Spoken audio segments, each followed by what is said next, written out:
కృష్ణా జిల్లా Gannavaram TDP office పై దాడి case దర్యాప్తు ముమ్మరం చేశారు. ఇప్పటి వరకు 14 మందిని అరెస్ట్ చేసిన పోలీసులు నిందితులను ఇవాళ కోర్టులో హాజరుపరిచే అవకాశం ఉంది. మిగతా నిందితుల కోసం ప్రత్యేక బృందాలు గాలిస్తున్నాయి. పరారీలో ఉన్న పలువురు వైసీపీ నేతలు కార్యకర్తల కోసం వెతుకుతున్నారు.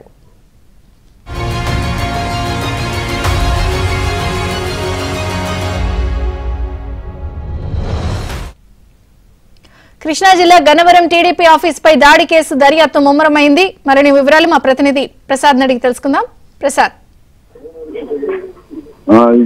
కృష్ణా జిల్లా గన్నవరంలో గత వైసీపీ ప్రభుత్వంలో తెలుగుదేశం పార్టీ కార్యాలయంపై వైసీపీ శ్రేణులు రౌడీ మొగ్గు దాడి పాల్పడ్డారు. ప్రధానంగా ఆ రోజు తెలుగుదేశం పార్టీ నేత పట్టాభి ఆధ్వర్యంలో కొంతమంది గన్నవరం జరుగుతున్న అక్రమాలకు సంబంధించి, అలాగే అక్కడ తెలుగుదేశం పార్టీ కార్యకర్తలపై జరిగిన దాడికి సంబంధించి పర్యటించి వాస్తవ పరిస్థితులు తెలుసుకునేందుకు, అలాగే గాయపడిన కార్యకర్తలను పరామర్శించేందుకు ఆ రోజు పట్టాభి నేతృత్వంలో తెలుగుదేశం పార్టీ కొంతమంది నాయకులు అక్కడికి వెళ్ళడం జరిగింది.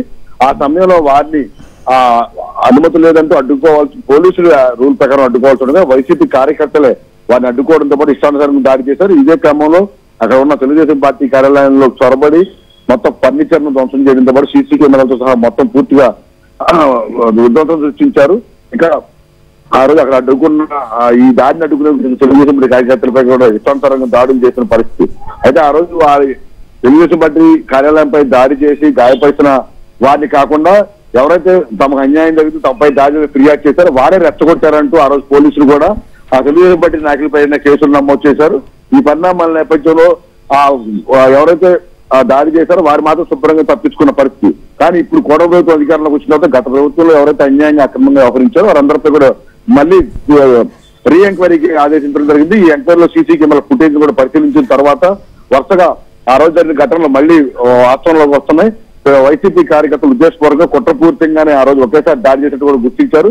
అందులో ప్రధానంగా ఎవరైతే కీలక పాత్ర వహించారో వారిని సీసీ కెమెరాల ద్వారా గుర్తించిన తర్వాత కొంతమంది అదుపులో తీసుకున్నారు. ఇప్పటివరకు నిన్న ఉదయం 8 మందిని అరెస్ట్ చేయగా మళ్ళీ సాయంత్రానికి మరొక 6 మొత్తం 14 మందిని ఇప్పటివరకు పోలీసులు ఈ కేసులో అదుపులో తీసుకున్నారు. వీరు ఇచ్చే సమాచారం ప్రకారం వీరి వెనక అసలు వీరందరూ పాత్రదారులతో వెనక సూత్రధారులు ఎవరున్నారు అంతపై కూడా ఇప్పుడు లోతైన విచారణ జరుగుతుంది. ఆ రోజు ఎవరో కనుసరణలో లేకపోతే ఎవరో ఆదేశాలతో ఆ దాడులు తెగబడ్డారు, పార్టీ కార్యాలయం విధ్వంసం చేశారనే అంశాలపై కూడా ఇప్పుడు విచారణ జరుగుతుంది. త్వరలోనే దీనికి అనుకున్న సూత్రధారులను కూడా అరెస్ట్ చేసే అవకాశం ఉందని కూడా చెప్తున్నారు. థాంక్యూ ప్రసాద్.